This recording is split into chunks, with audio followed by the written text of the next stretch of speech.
Alright, I was getting a beer. Cheers, because it's Friday. That time we're recording, obviously.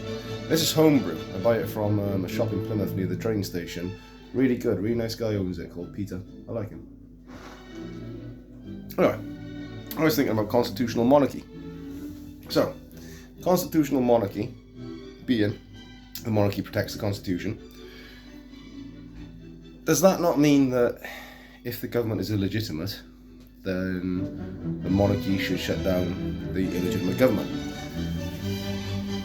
I'm not an anti-monarchist. I'm really a bit sort of impartial on monarchy. Probably leaning more towards pro-monarchy than anti-monarchy.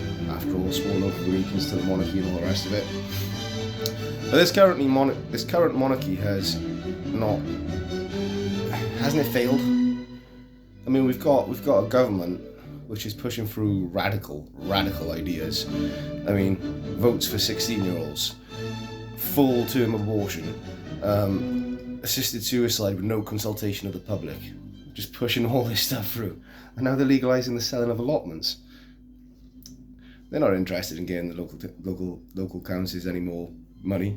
All they're trying to do is seize the means of production. They've made farming almost impossible with their inheritance tax, and now they're going after the allotments.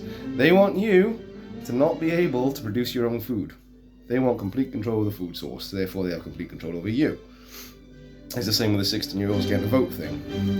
The best advice I ever had in politics was from one Thomas Sowell, the American economist. He said, don't listen to anything, don't listen to what they say their policies will achieve, look at what their policies will achieve. It sounds simple advice, it sounds obvious, but it's not. People don't do it. Seizing allotments and selling off allotments will not raise that much cash, but it will seize the means of food production for a lot of people. Not all food production, obviously, but it's a little bit. It reminds me of that poem. First they came for the Jews, then they came for the socialists, then they came for the communists, then they came for me, and there's no one left to speak up. They're seizing the means of production, they're consolidating their power. This is why they're giving 16-year-olds the right to vote, and importing lots more voters. But anyway, slightly off track. This government, with all their massively unpopular decisions, is in on 30% of 60% of the electorate. They had just over 30% of the vote of a 60% turnout.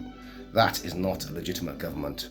Why hasn't the monarchy dissolved Parliament? Charlie boy, if you want to regain any credit, dissolve Parliament. No one wants it. They do not have a mandate from the people. No one wants their policies.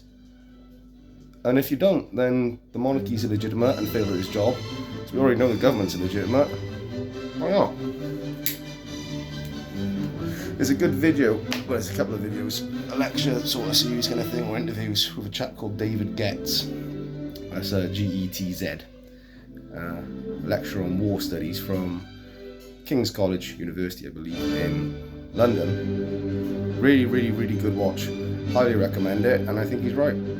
If this carries on, if this government isn't dissolved, I think it's highly likely there will be civil war in this country within the next 5 years. Because people have had enough. They have. Anyway, have a nice day.